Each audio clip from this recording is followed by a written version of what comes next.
CTBK is more than just a full-service accounting firm. They are one team with an innovative approach to accounting and rise to each new challenge with collaborative problem-solving skills. CTBK goes above and beyond by lending helping hands in the Buffalo and Niagara community through volunteer work and donations, and is partnered up with Victory Sports for 2020 and 2021 to keep kids in the community active. The professionals at CTBK are determined to help individuals and businesses succeed. Whether a large corporation, a small business, or somewhere in between, call CTBK at 716-630-2400. Again, 716-630-2400, and see what CTBK's one-team approach can do for you. Welcome back to another edition of Tim Graham and Friends, brought to you by CTBK. I am Tim Graham of The Athletic, here with Jonah Bronstein of the New Bronstein Times and Matthew Fairburn, also of The Athletic. He covers the Bills. And coming to us from Canada, where he is covering the Canadiens-Golden Knights series for the Associated Press, it's longtime friend of TGAF, John Wawrow. Thanks for doing this, John. Tim? How you doing, guys? I'm finishing my last day of self-quarantine up here in Canada in Windsor, Ontario. And then you're off to Montreal. Off to Montreal tomorrow. Can't wait. Well, and I know you've been covering the series as you can, as the series was about to start, and then the games that have happened so far. And we'll get into that. You've been pretty busy, even though you're off covering hockey. You've been writing Bills stories. You're monitoring the Sabres. Some women's hockey coverage that's percolating. What? Assigning LeBronstein to go cover the Blue Jays in Buffalo. Well, that's big. It takes a lot of days of work. What? Maybe pun is intended. I don't know. How many balls are you juggling there, John? A lot. I joked with my editor that I got, as we were talking about this women's hockey story that we're hearing about, I really can't get into the details, that an email popped into my email box, your stress-free summer starts here. I wanted to really click on that because, I've got a few balls in the air, but that's the nature of the business. And there's no slow season, especially in COVID times, because everything's just so jam-packed together. And the Sabres continue to make things interesting. Well, you're a good person to ask this, because I wonder, as I've been watching these Yankees-Blue Jays games at Salem Field, you can probably debate the best way for local media to cover these games, if they are just, diversions. If we should be covering them as though we have covered the Yankees and the Blue Jays all along, as some have, as though we're still going to be covering the Blue Jays when they leave town, or whatever team that comes through. But you have to cover them. Yes. Being the Associated Press, you have to cover them just as your New York writer would cover them at Yankee Stadium, as the Cubs writer at Wrigley Field. What is your sense of how significant these games are, meaning that there's an added Buffalo angle to it beyond Buffalo? And I guess the way I'm asking the question is, does it only matter in Buffalo that these games are in Buffalo, or what? I get what you're saying, which is why I did the opener, the second opener back on June 1st, because there's just so much uniqueness, still some uniqueness to it, to the Jays relocating from Dunedin and then coming to Buffalo, for the second time to their adopted home, and the fact that there was finally fans who could actually watch them play in person. Aside from that first game, from that, you set up the whole thing about, hey, the Jays are back in Buffalo. Really, from a writing perspective, there's not much difference than whether we were covering them in Cincinnati or in Toronto or in New York City or what have you. It just becomes another game. The references towards the fact that they're in their adopted home become fewer and fewer. That's just the way because people know, and people who care know, and people who, people who want to read the story probably know about this. You work in maybe some quirks.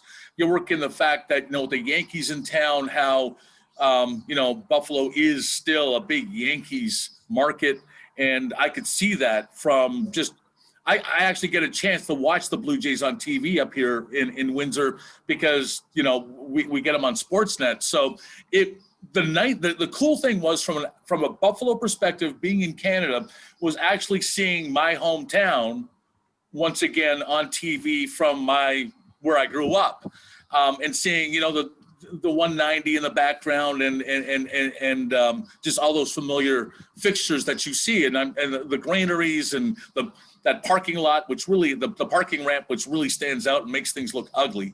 But it was just quaint to see, Buffalo, while I'm here, where people in Buffalo can't see this game on TV because of the stupid MLB rights. So to make a long story short or shorter, there's a uniqueness to it, but as the series progress, it's just another game. There's some irony. You just said something there that has never come up in all the beers that we've had, and you think it would, especially when we start, getting a little later into the evening and things get a little, strange with any topic as possible. You just said to make a long story short, which I find ironic because your job is to make long stories short, and yet you don't in real life.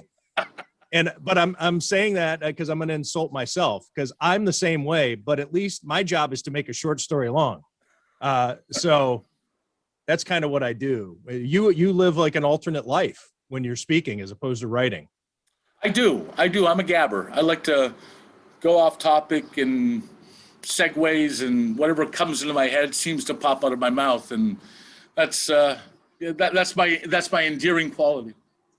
I was just interested in the idea or exploring the idea as to how much of an event this really is. And I think that it's cool when baseball games are played at unusual sites like, the Field of Dreams in Iowa or Fort Drum, I think. Was that the military base that the games were played at maybe 5 or 6 years ago? Major League Baseball they were on a base. They play at Cooperstown once a year. Cooperstown. Yeah. I mean, but I just was curious as to whether or not Buffalo really resonates as a cool little story outside of here. I think if you're a local, you treat them a little bit more uniquely because you're not going to be picking them up as the season progresses. But nationally, I mean, there's a uniqueness to it, but you have to cover my job is to cover Major League Baseball. My job is to cover the NHL, not just the Sabres or the NFL when it comes to just covering the Bills. My job is to put it into perspective, and but you don't want to be repetitive and write the same story all over again. Oh, by the way, the Blue Jays are in Buffalo. Well, people should know that. One more irony. I don't want to keep hogging the conversation here, but one more irony is that Canada is not known for its sunbathers, I'm guessing. And yet, of the 4 people on this call, the only one who is not incredibly white is John Wawrow. He's up there getting some sun. He has some actual complexion, whereas the rest of us, if we were any whiter, we'd be translucent.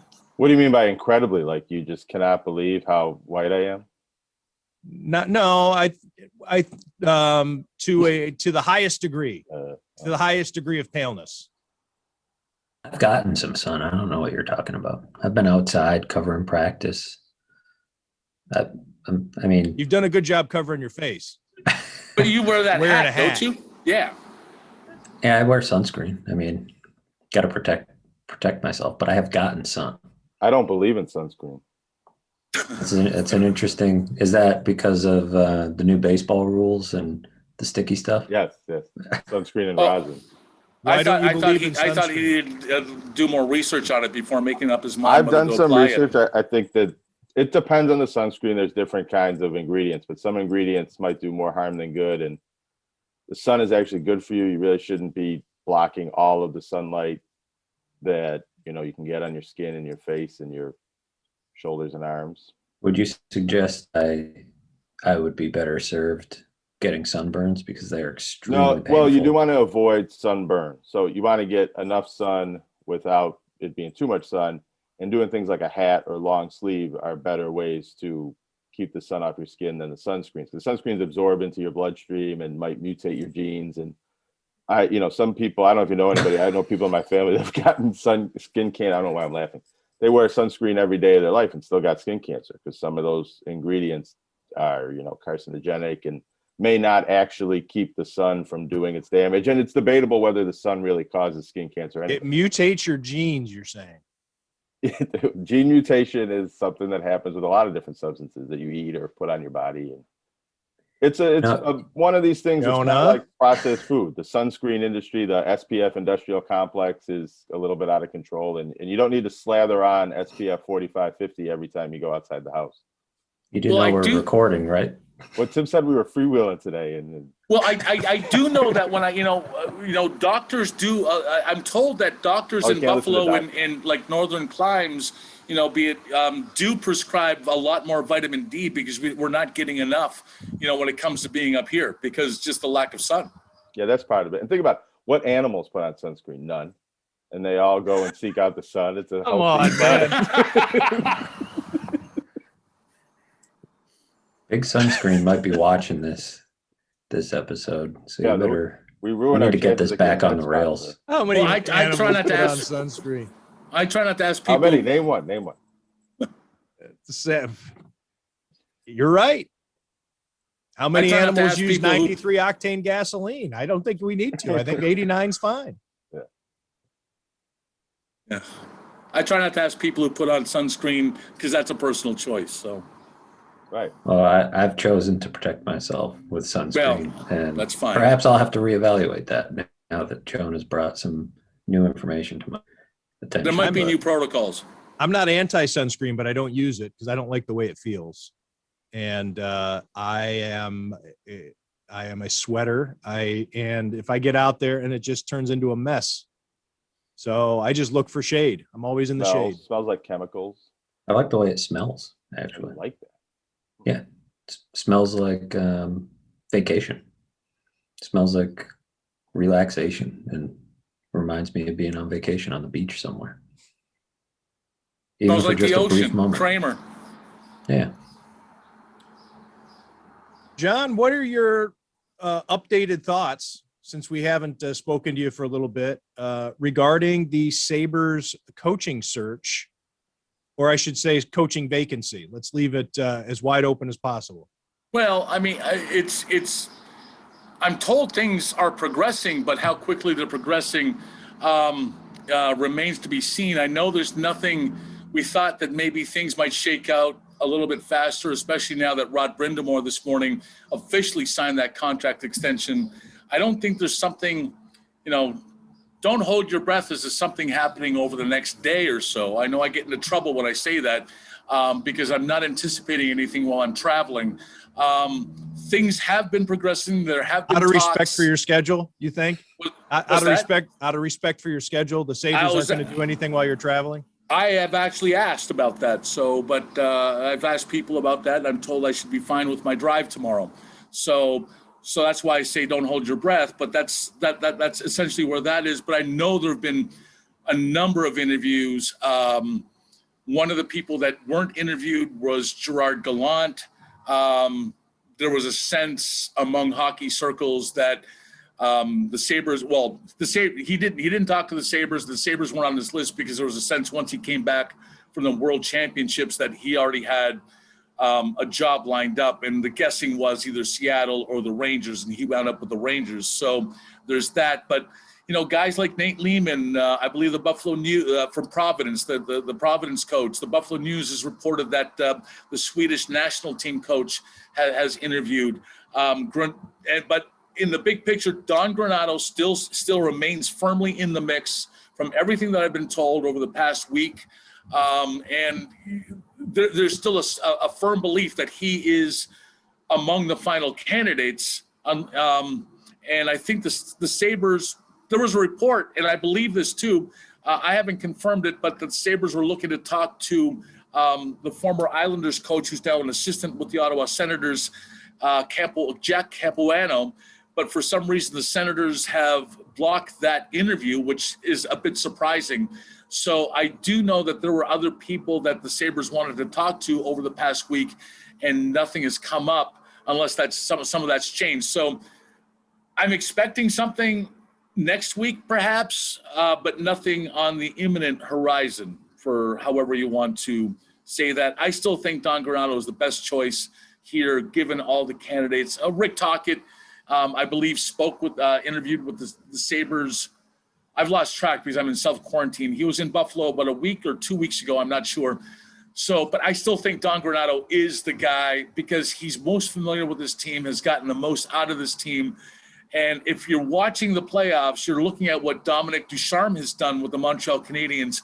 And I see comparables between the two because they're both unproven head coaches who have worked their way up through the junior and minor ranks.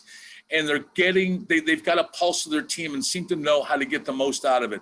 I still think that it should be Don Granato's job to lose. What happens first? The Sabres hire a coach or they trade Jack Eichel? I was wondering that myself.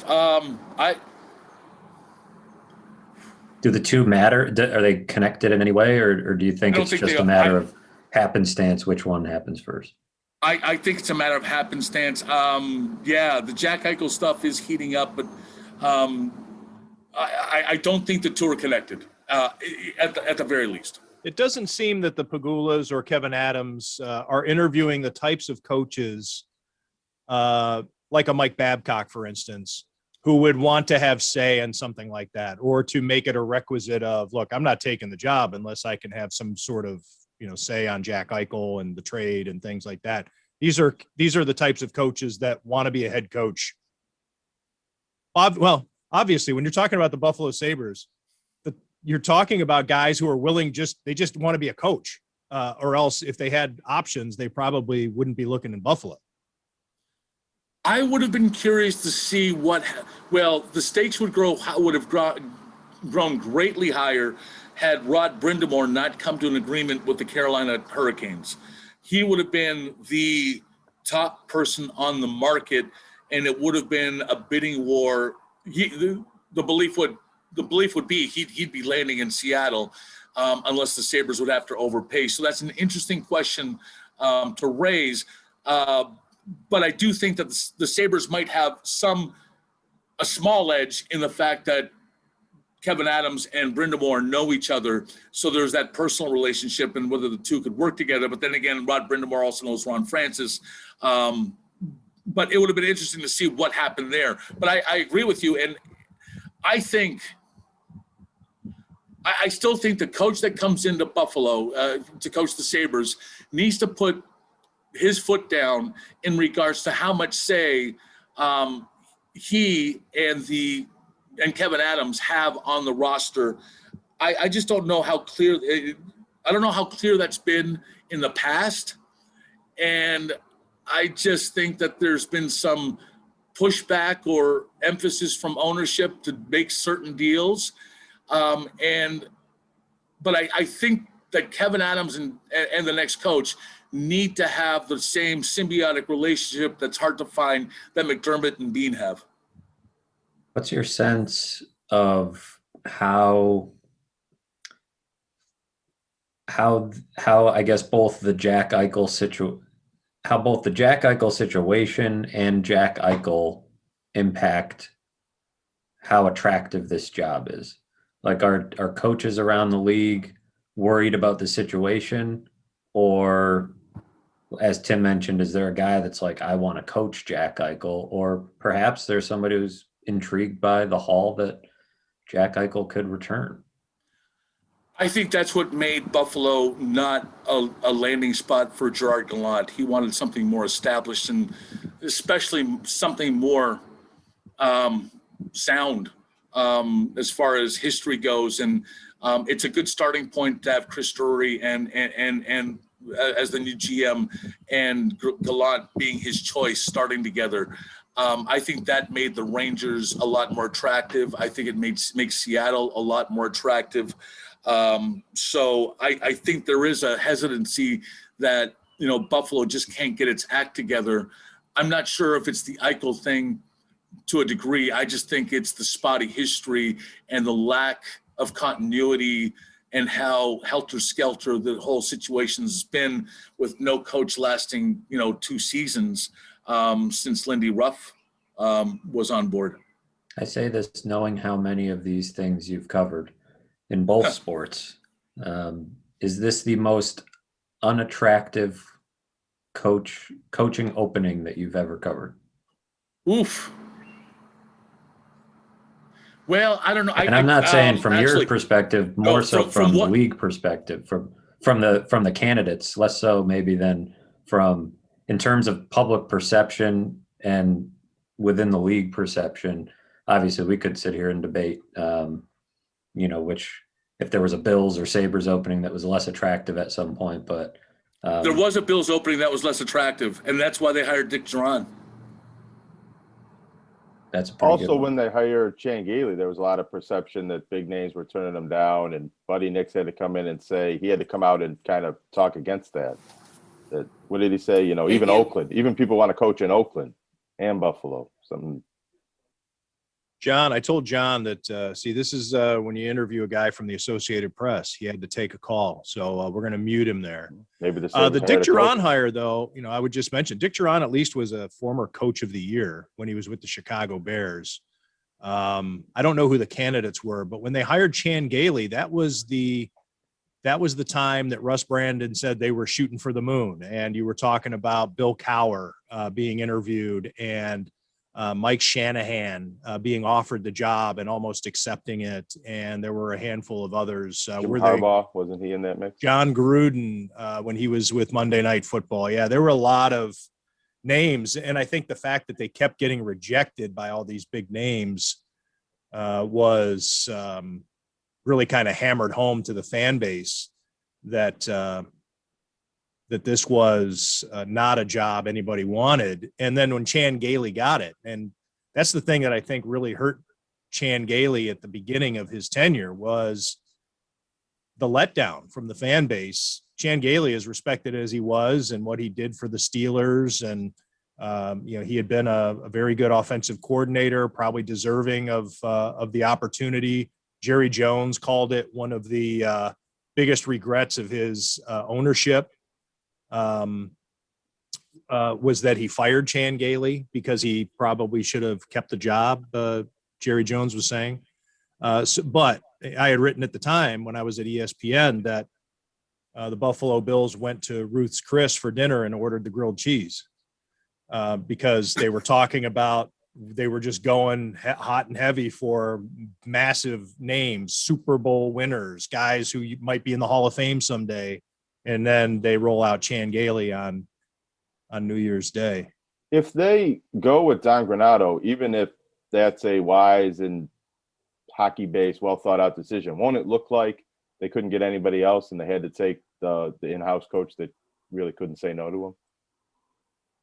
It might look well, like I think with Don Granato, it could be a situation where the Bills could the Sabres could easily sell that as, and I've said this a number of times on the podcast, they could sell that as we had the guy. I mean, look what he did. And so they don't even have to say they could come out of this by saying we interviewed all these other people and we are now even more convinced that he's the man for the job. Yeah, well, they could say that, but will everybody buy that? Will perception be that was what happened? I think we're at the point where the Bills are, where the Sabres have to prove it. I don't think.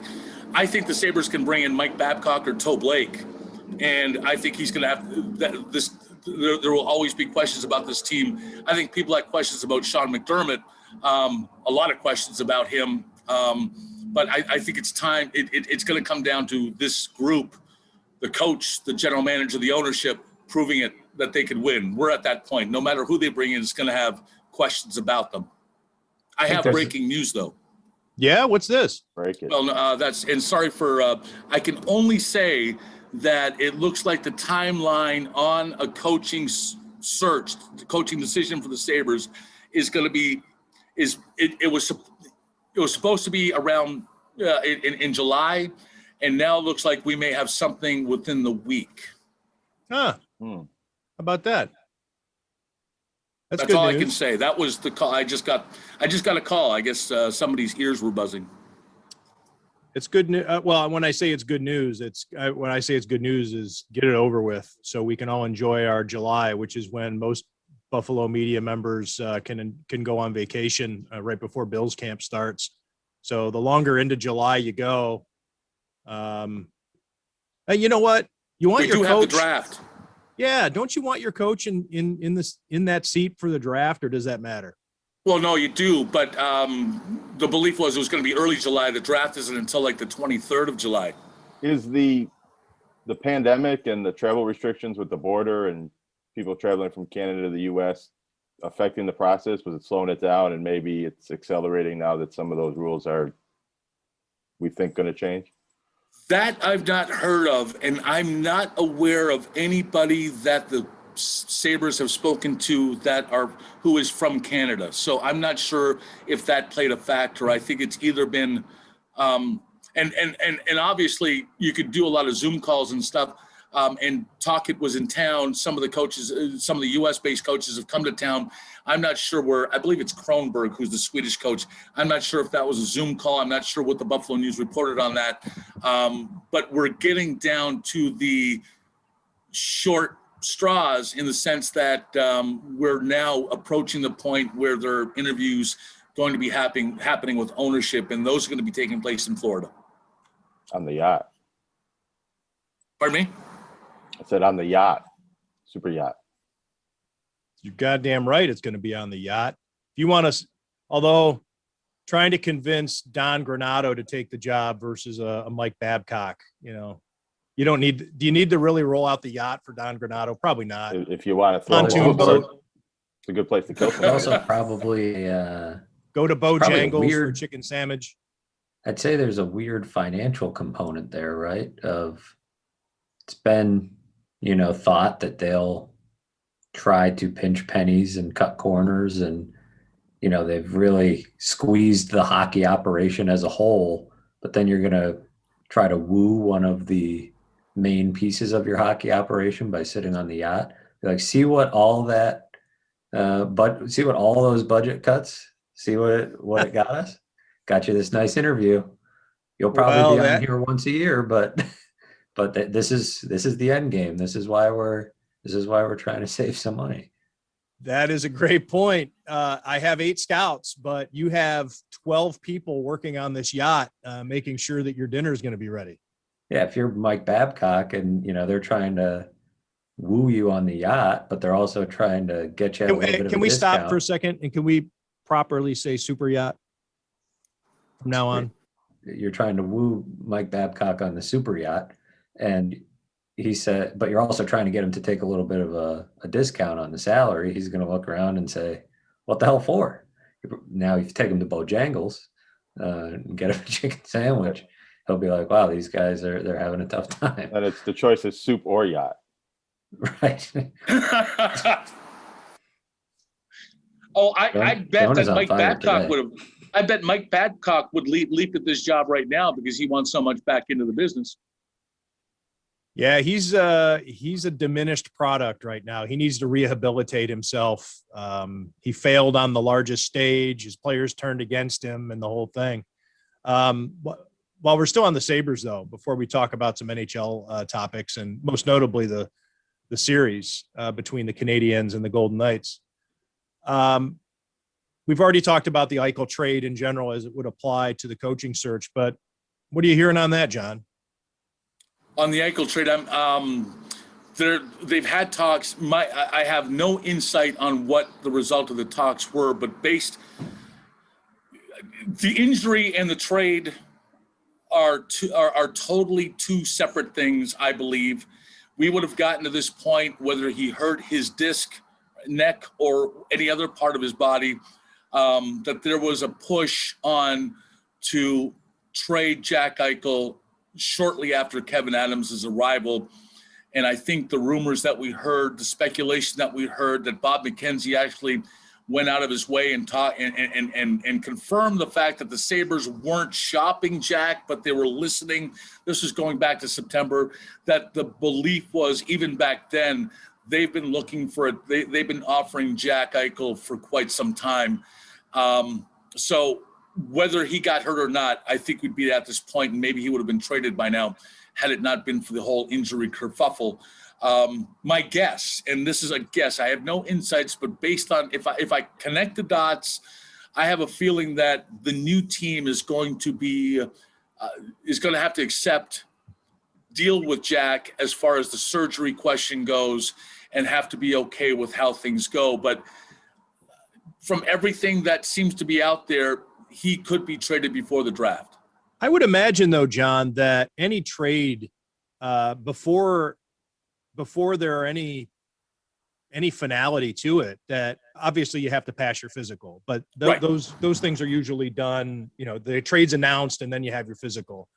I could see it obviously being the other way around, where the team gets a chance to take a look at Jack and then decide what they want, what they would do in that situation before they even contemplate finalizing anything. I agree. I think there's going to be a lot of back and forth when it comes to medical decisions and seeing what the results of these tests were and what medical opinions are from Eichel's doctors, from the team, the potentially acquiring team's doctors. So you're going to have to do your due diligence on this. But the belief is that this issue, even though it's a herniated disc, can be corrected, and Jack can play for quite a long time without this being a recurring issue. From what I've read, I mean, you've got this MMA guy who had the same procedure, and he's still out there. So I'm not a medical doctor. I can only go by what I've been reading. It's similar, I think, to when a team is trading somebody they're in a contract standoff with. The other team's going to want to negotiate the contract before the trade. What's it going to take? They don't want to trade for a guy and then find out what it's going to cost. And same thing with Jack Eichel. They don't want to acquire him and then find out how long he's going to be rehabilitating, or maybe they agree with Jack Eichel's second, third, fourth opinion, or whatever the replacement disc doctor was. Maybe they agree with it and say, fine, go ahead and do it. I agree. I don't know. It doesn't seem like it should be that big of a hurdle when you consider a lot of information is sort of out there on this, because Jack wasn't real shy about it. And I would say most team doctors, while they haven't looked specifically at Jack Eichel's neck injury, a lot of them talk, a lot of industry professionals, people at the top of their profession talk. And I'm sure it's not the first that a team doctor in Anaheim or LA or New York has heard of this procedure and thought about what they would do in that situation. It may be as simple as, getting some of specific test results that Jack's had done to get a look at it. But it is a somewhat unique injury. It is somewhat, outside of the norm from what these guys see every day. But also, if they're competent at their jobs, they've thought about and studied and considered a lot of things. So I think they should at least know, hey, if this is where this guy's at, we're not talking about a guy that's going to play 3 more years. All that with the caveat that they would, of course, want to look at what he's dealing with and, see how the neck looks and whatever test that they need to do. But it shouldn't be some mysterious thing that completely torpedoes a trade or his value. And I don't think Kevin Adams should accept that. He shouldn't accept any sort of discount because Jack Eichel has a neck injury that he will likely recover from and, play a long time, and still have a productive career. What if the team doctors from the Kings or the Ducks or whoever team is considering trading for Jack Eichel have the same opinion that the Sabres doctors have and don't agree with Jack Eichel and his camp about the next course of treatment?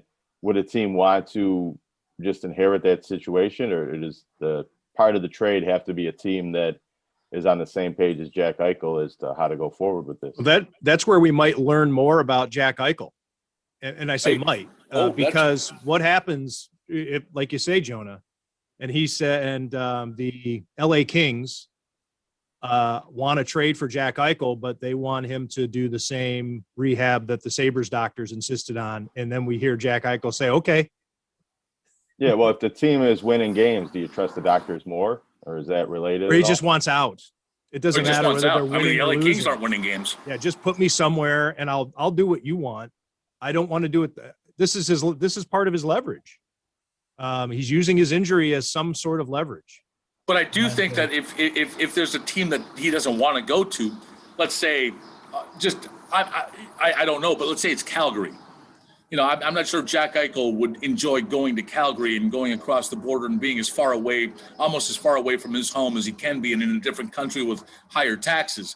But if the Flames are all in, they go, we'll do the surgery, and really Jack has no leverage because he has no trade clause. But maybe that's true. That's true. But I guess as far as he can use it, the surgery or no surgery is his no trade clause.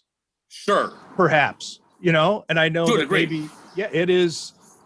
I will go to you and not have the surgery is basically his waiving of his faux no trade clause. Like I think the New York Rangers, what surgery? What? Right. I'm there. Or if you trade me to someplace I don't want to go, I will still insist on the surgery. Right. I think that he's kind of I don't want to say manufactured. The guy is legitimately hurt. The Sabres aren't disputing the fact that he is injured. But anyway, it does create it creates a power dynamic for Jack Eichel. It gives him something to use and lessens his trade value because the Sabres aren't going to be able to get as much in return, theoretically. I think it depends. Like John brings up Calgary. What if Calgary says, great, you can have the surgery?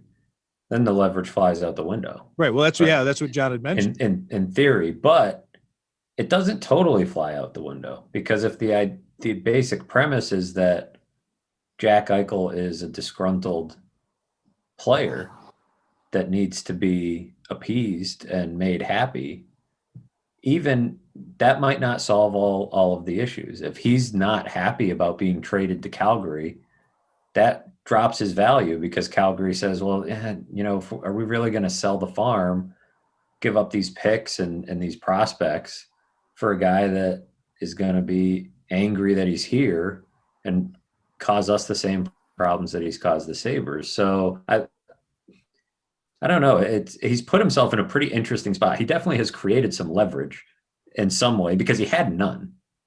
And so, he has no movement clause, or he doesn't have the no trade clause yet. It hasn't kicked in. So I think there is some leverage there, and the leverage is now, it could potentially hurt the Sabres. On the flip side, though, one of the problems that is frustrating Jack Eichel is that he hasn't won. He might not be. Calgary may be the lowest team on his list, or say Winnipeg, or what have you. But whatever lowest team is on his list, there's leverage working against him as well because he has to play. He's established, rightly or wrongly, a reputation about being a bit of a me first guy and a guy who hasn't won. So him going to another team and starting this thing all over again only fulfills the narrative. And I think Jack Ego is driven by the want to win, has realized he can't do it here in Buffalo for a variety of reasons. And I think he needs to win wherever he goes next. I think he needs to prove himself as a winner. I think also, and I'm not comparing the players because I think they're polar opposites in so many ways, but I think to Matthew's point, the idea of going somewhere you don't want to be and sulking, and then the Calgary Flames, we're just using this as the example. The Calgary Flames then have a problem on their hands, or it's not LA, Anaheim, or a team that's out west that the Arizona Coyotes, the Florida Panthers, a team that's not very good, but is in a good place, and you can find other ways to really like it. And again, I said I'm not comparing these guys. It's not apples and apples. I've heard Calgary's a very nice place. It is. It is actually. But when the Sabres acquired Chris Drury, he was not happy about it. Right. I think that there is a inherent belief with every team that when we get the guy, we're going to show him that we're the place to be. regardless of how shitty you are. I think has to be some sort of at least pride within your organization that, yeah, but when he gets here, he's going to see what we're about. He's going to buy in. LaShawn McCoy. Change of scenery is exactly what he needs. We're going to give him what he needs. And so that doesn't necessarily McCoy mean was upset that the Bills on the yacht again traded for him, and he came around. Eventually it took him a lot more money. He took some money. It took, but I do think, I think a lot of it depends on these hypotheticals and who's got what leverage and who will exercise what leverage. A lot of it boils down to the essential question of like, how difficult is Jack going to make it to trade him? And there's a lot, like John mentioned, there is a narrative, I think, at least in part, Jack has earned that he is, on the outside looking in at Buffalo, Jack Eichel is a disgruntled player. He's not just quietly going about his business and dealing with a lot of messy stuff with the Sabres. He is upset and he seems to be asking his way out. If he's not that type of guy generally, I mean, the circumstances here have been awful and might make anybody that way. He might say, Calgary wants me, they'll let me have the surgery, cool, whatever, anywhere but here. It might be that simple for him. If, as John mentioned, I think what probably matters most to this guy, and this is, I don't know him personally, but watching him in interviews and watching him play, it seems like winning would be at the top of his list. And I bet he feels he would have a better chance of winning almost anywhere else at this point. And I don't think that would be an unpopular opinion around the league. So I'll be curious to see, I guess, how difficult he makes it, because if he wants out that badly, it shouldn't matter whether it's Calgary or Arizona or LA or New York, or sure, you'd like to pick your destination, but you're not in that position. You're not Taylor Hall. You don't get to choose. You don't have that clause in your contract yet. So I guess that will be a big part of these discussions, I would think. Now, we should also point out that some of the teams that have been floated, it's not Calgary. That's probably a hypothetical that may not exist. But, LA, Anaheim, I don't know how well positioned those teams are to win, but they're in California, and it's kind of a nice place to be. And I think New York has been kind of a spot that he's been connected to a lot. Some former teammates down there, and pretty close to home, closer to home than here. So as long as it's a place, there's probably a happy medium, I guess is what I'm saying, between the teams that are interested, and they're not going to have to banish him to Siberia, because there's going to be some other suitors that'll offer competitive packages. Well, as I look at it, I mean, I can't think, and this is how far the Sabres have fallen, because we talked about this with the coaching search. I can't think of a team that's a worse place to come to as far as reputation goes right now, given how tumultuous this history's been over the 10 years than Buffalo. I just think this might be the least, it might be the most inept franchise right now as we speak in the NHL, even though there is some upside to it with some of the pieces that they have. But at this point, it might be at its lowest. Teams that were mentioned by Pierre LeBrun were Los Angeles, the Kings, Minnesota, Anaheim, Columbus, Philadelphia, and the Rangers, among others, he says. Of those, all are an upgrade, I would say. I think, I don't know, I guess in terms of destinations, Columbus may not be the most geographically attractive. No offense to the Ohio native steering this ship. Minnesota's cold, but it's a hockey town. It's a good place to play. Philadelphia is kind of a mess, but a franchise where people care, and they've at least been mildly competitive. The other places are pretty good geographic landing spots. So provided it's not the Sabres saying, let's find forget the return we're going to get. Let's find the lousiest destination for this guy. Screw this guy. We're going to send him to the team that has the best, combination of a bad place to live and a bad team. As long as that's not the case, I don't. Well, the envision Senators him. have surpassed the Sabres, I think. Yeah, that's probably true. Do the Sabres think about trading him to the Western Conference so that if he does revive his career, at least they don't have to, see him as often and compete with him for the playoffs? They can just see him when he's drinking Guinness out of the cup, you mean? Yeah. Like their old pal, Ryan O'Reilly. I mean, yeah, in theory, you'd probably prefer to trade him west, but I don't think that's as important as, like the Packers situation with Aaron Rodgers, where they want to make sure damn sure they don't see him until I don't know that if there's a better offer in the Eastern Conference, I say trade him in the Eastern Conference. I don't think it should be that important. But it If might the Sabres can get Rodgers, that might be a good swap. Jack Eichel. John, before we let you go, how about handicapping the conference finals in the NHL for us, starting with the series that you're working on?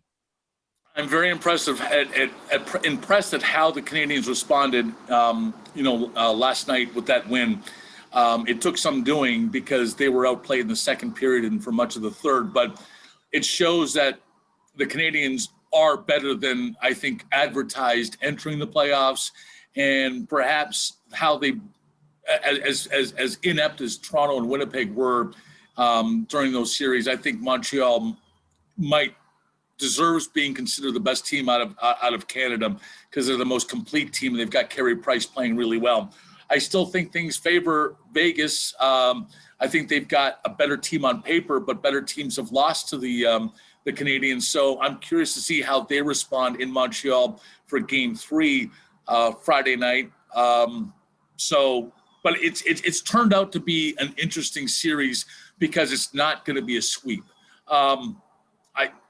So I like that. There's going to be some juice to it now, given the fact that the heavily favored team, now has to prove itself. What about the other series? Oof, as much as you respect the Islanders for what they've done, and you like them as this lunch bucket of a team, you really have to take your hat off to the Tampa Bay Lightning, because given the run they had to go through last year to win the Cup inside a bubble, and the fact that they're not in a bubble now, but the fact that they're playing with such resilience, it's an overused word, but this team does not back down. And you really have to respect guys like Kucherov and Hedman and Vasilevsky for playing, and Braden Point for playing at such high levels on such a consistent basis. I know Kucherov, there's the whole thing that, he had the surgery and missed, it should be fresh because he missed the season. But we're just seeing how good of a player Kucherov is and what he means to hockey. We're all wowed by Nathan McKinnon in Colorado, but Kucherov has proven himself to be a winner. And Victor Hedman, if you like old time hockey, Victor Hedman, I think, can play in any era. I like the Tampa Bay Lightning. I like both those teams. And I like the Islanders too for other reasons. The Islanders might be better positioned if Anders Lee, their captain, would be playing, because he provides a leadership and physical presence. I'm not going to handicap that series, but I like both teams.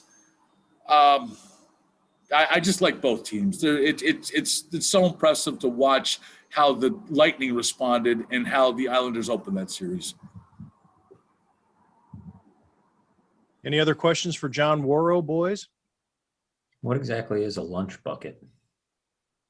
Little collar.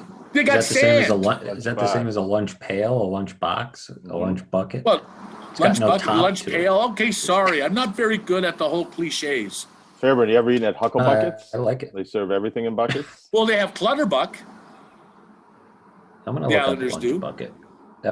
John might have invented Lunch something. bucket and lunch box, lunch pail. I think that's all the same. Maybe it's a Canadian thing. I don't know. But imagine a bucket, though. Right. That's what I pictured when just he with said a bunch it. of food in it. It's I could one of those barely pay things that attention to people anything else only he said. say in that phrasal way, lunch pail type, lunch bucket type. You're never like, oh, I forgot my lunch bucket at home.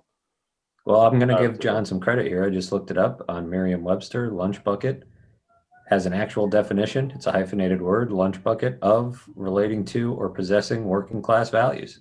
That is how you describe the New York Islanders. The whole time John was talking, I was just picturing a lunch bucket. Like John's got his sandwich, it's a bag of chips, a snack, a drink, all in a bucket, walking Juice into box. Yeah, all into the press box. What about what is a brown paper bag persona? What would that That's be? what I took. That's what I took to high school every day. You're a drunk. Well, that's if there's a bottle. There is what if your wine. lunch is in the brown paper bag? You're poor. I don't know if that's entirely true, though. Frugal. Yeah. You're Right. streamlined. Pro-environment. You don't want to use plastic. You're efficient. Or you can't afford a lunch bucket. Or you're too cool for a lunch bucket. Or you just want to streamline your operation like the Buffalo Sabres and be more efficient. Fewer. It means you have 8 scouts with the brown paper bag mentality. Paper All bags right, over their guys. heads. This has been a good show. I'm happy I redeemed myself from the last one. Last show was a train wreck. It sure was. It went down as it still is the worst show of Tim Graham and Friends, brought to you by CTBK. And it was not John's fault. It was just a technological mess, false starts. I tried to play a video that didn't work. I think I spent maybe half the show misrepresenting something that I had to correct at the end. I don't know. I don't remember. I just remember it being All I know is we saved folly. this one. We saved this one because for a second we were about to be derailed by sunscreen conspiracy theories. And now we managed to pull it back into, there's probably a lot of people that turned it off at that point. But, for those who stuck with us, You probably put a disclaimer at the beginning that says we're not qualified to give medical advice. Jonah, did you learn all about your SPF and sunblock? Did you get all your information while investigating whether or not shampoo is good for you? It was different points in my life when I was researching shampoo and when I was researching sunscreen, but there's some parallels into how the cosmetic industry and big business and all these plastics and things that go into all these products that you can buy in stores are all maybe not natural and not good for us. For I those use the who bar. are I use the Lush bar. I don't use the shampoo, actually. Yeah, and it looks great. And your hair looks much different also than the last time you were on. You've since gotten a haircut and a shave. But for those who are new listeners to Tim Graham and Friends, brought to you by CTBK, or maybe you just happened to miss those episodes when we discussed it, the shampoo references lends itself to the fact that Jonah Bronstein is a no poo believer. He's an anti-pooer. Where do you stand on deodorant, Jonah?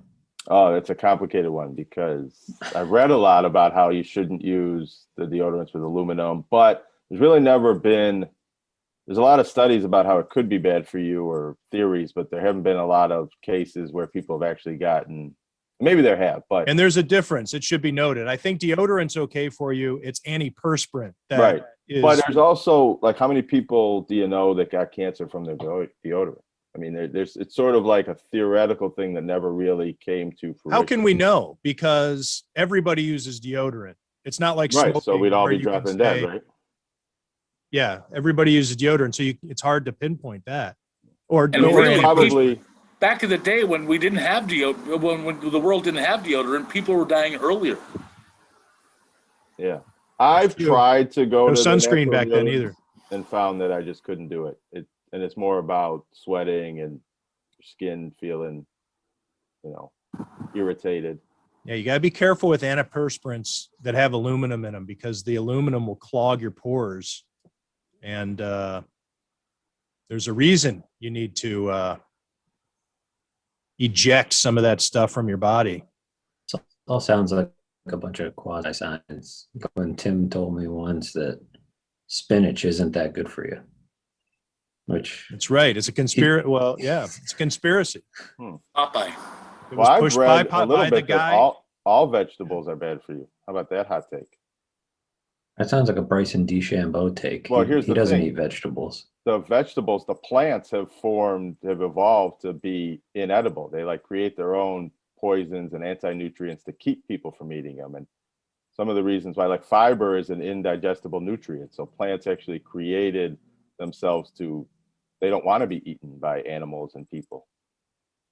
I'm not sure if we can verify anything Jonah has said in this episode. Fascinating theory, though. I like I that. would just like to establish that I I've feel not- like we've found a way to tap into a totally underserved demographic previously on this podcast. People who would listen and say, I hate these MFers, now might listen and say, I'm kind of starting to like this Bronstein guy. Well, also here's the thing, because like there's a lot of people that listen to the Joe Rogan podcast. If you like listening to crackpot theories on Joe Rogan, we got a little bit of that on our show for you this week too.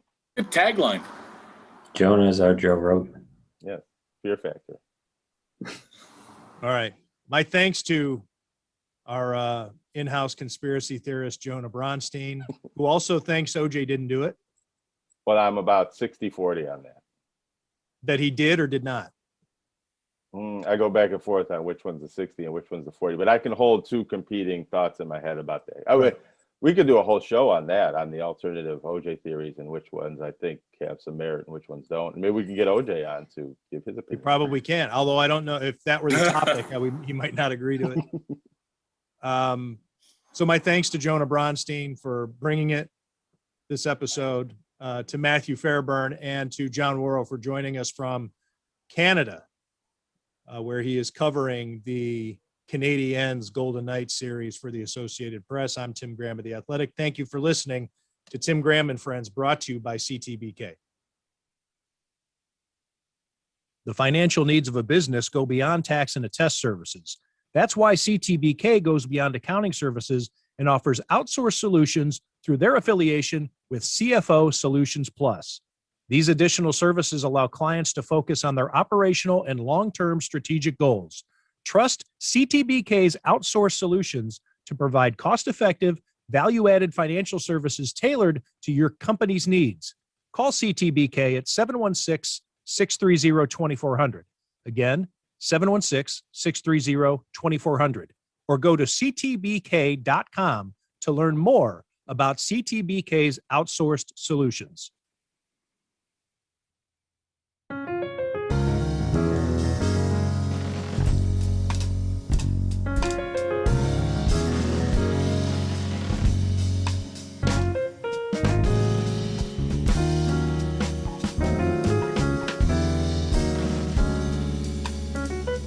Thank you.